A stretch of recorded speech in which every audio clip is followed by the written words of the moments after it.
Pag-uusapan naman natin uli itong hybrid election para habang mas maaga, ito'y lagi nating pag-usapan at lagi nating ipaalam sa ating mga kababayan na kailangan na ating suportaran itong pinagsisikapan natin na magawa na kailangan na magkakaroon ng hybrid election at magiging maayos ang sistema ng ating pagboto at sigurado tayo na sa ating boto ay mapupunta sa tao talaga na kaya dapat nating iboto.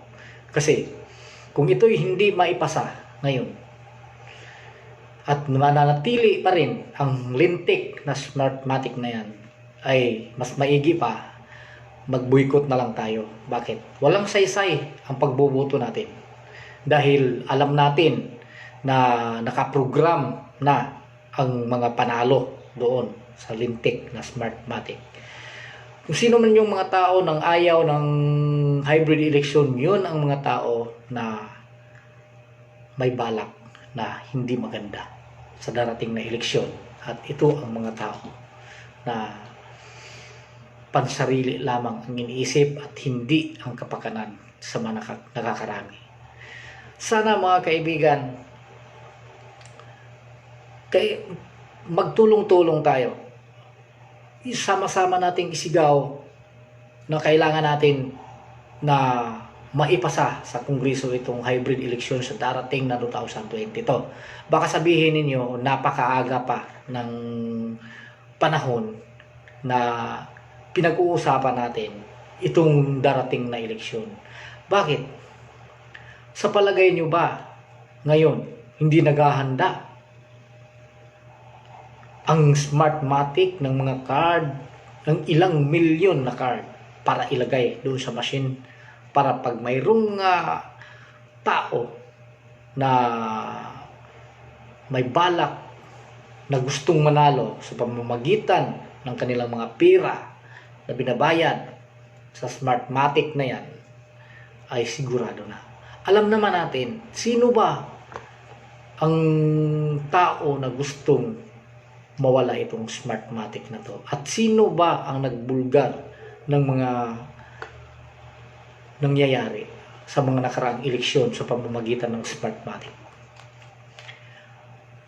Minsan, kahit tayo, kahit ikaw, kahit ako, alam natin. Dahil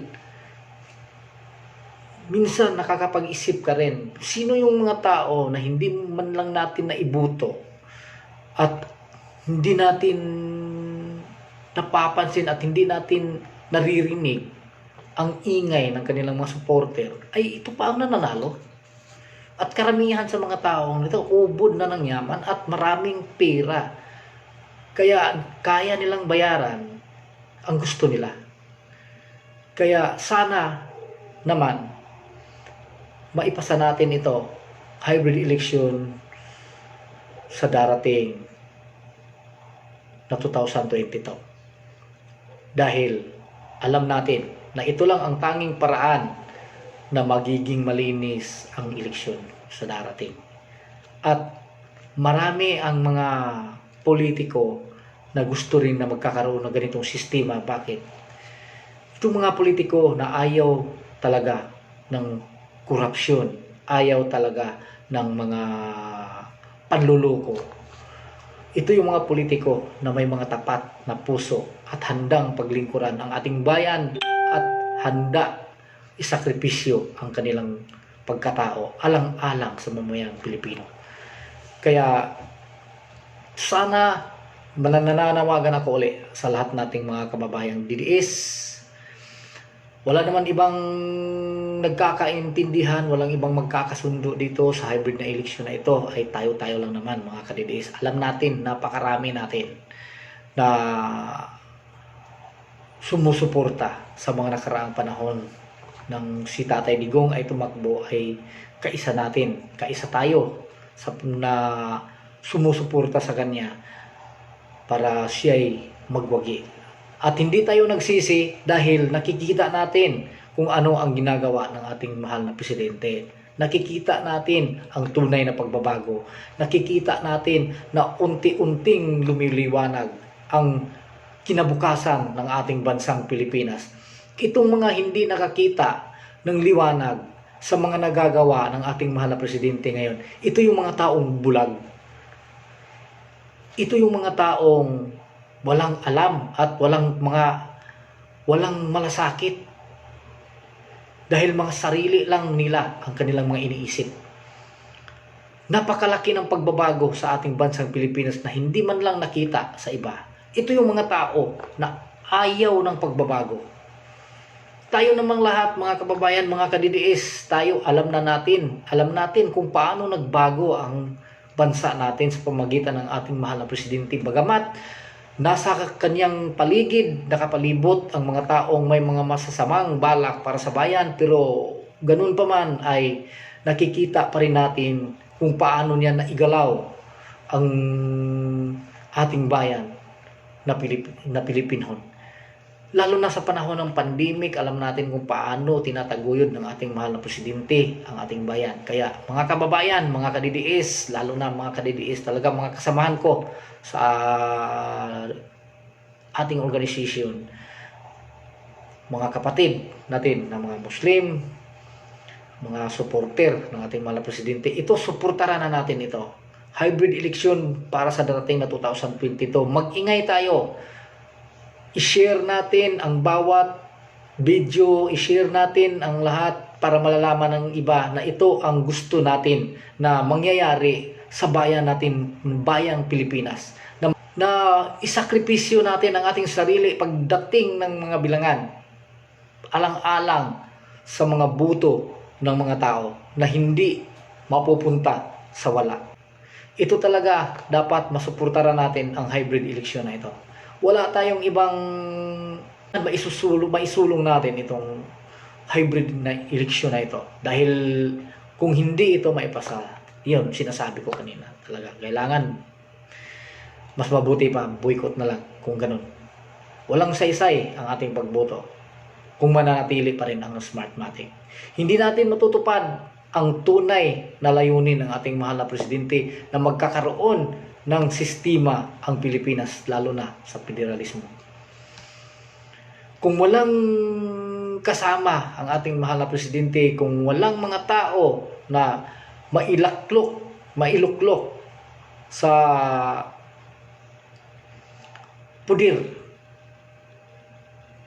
na handang maglingkod sa ating mamayang Pilipino at may totoong malasakit sa bayan, ay mahihirapan tayo.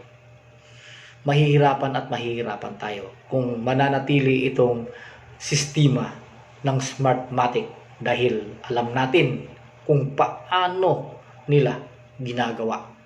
Alam natin, computerized lahat. Ano ba bang saysay sa pagpunta mo ng presinto? Magpipila ka doon ng ilang oras para lang bumuto. Pagkatapos ng lahat, walang kwenta ang boto mo dahil nakaprogram na ang lintik na Smartmatic na yan para sa tao na nagbabayad ng malaki para mailagay sa pwesto. At pagkatapos ng mailagay, anong gagawin? Babawiin kung magkano ang pira na nagasto. Kaya sana mga kababayan, mga Pilipino na mga kababayan, gumising tayo, imulat natin ang ating mga mata. Huwag na tayong magpadilinlang, huwag na tayong magpadaya, huwag na tayong maakit sa mga pangako at lalo na sa pira pagdating ng eleksyon. Dahil alam natin, tayo pa rin ang mahihirapan pagkatapos ng lahat ng mga yan. Dahil binibinta natin ang ating mga boto. Huwag nating ibinta ang ating mga boto. Sana magkaisa tayo na ng pag-iisip. Sana magkaisa ang ating mga layunin lahat. Kung ito'y